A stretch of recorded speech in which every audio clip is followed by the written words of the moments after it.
Hello and welcome to another edition of Turf Talk, Belmont Stakes edition. I am James Scully, joined by Vance Hanson. Vance, we have a 10-horse field for the 150th running of the mile-and-a-half Belmont Stakes.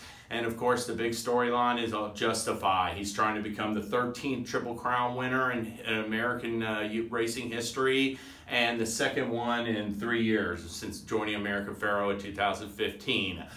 Well, Vance, I'll just start right off. What's your take on the Belmont? Justify seems to have bounced out of his Preakness Stakes really well. He shipped to New York just a couple of days ago, got on into the racetrack the last couple of days.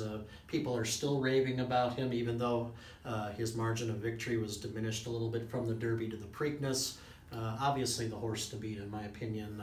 Drawing post number 1 is a little tricky. It looks like Mike Smith is going to have to send him for sure, rather than possibly sit off of another pace setter. But I think this horse, the margin for error is small, but I think he is the best horse in the crop, and I'm leaning towards him. And I'm going to key him on top of exactas and trifectas. That's my play. Yeah, I mean, I agree a lot with what Vance said. I think just in a pure vacuum, I mean, he would crush him. He's definitely the most talented, or win easily, the most talented horse in the field. But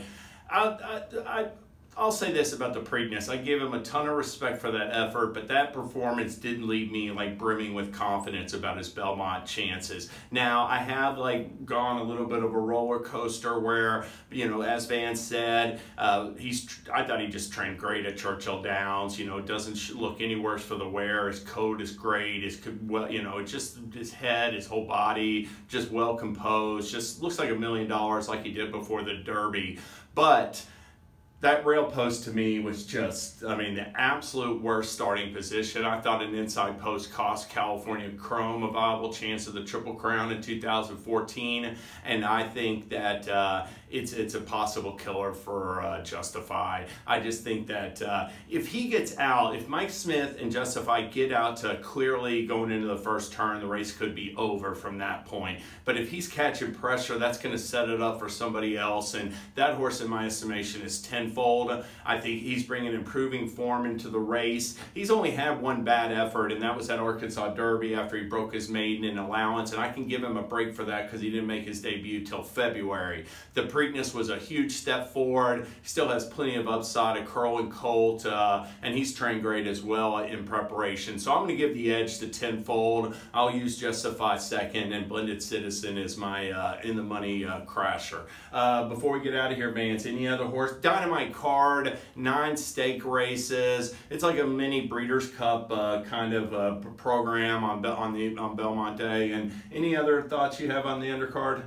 Well, the Metropolitan Handicap is obviously the other major race on the card. I think we both have a differing opinion on that. You're going with the Speed of B Jersey, I think, is what you've kind of told me about, and I greatly respect that horse. Steve Asmussen has got him on a major upswing. He's entering on a win streak. He just won at Lone Star Park, and he looks really tough. I'm going to think the race possibly sets up for a closer in here. I'm going to go with Good Samaritan. The New Orleans Handicap winner, beat a couple classic winners at Saratoga and the Jim Dandy last year. A versatile talent. He's won on turf and he's won on the dirt.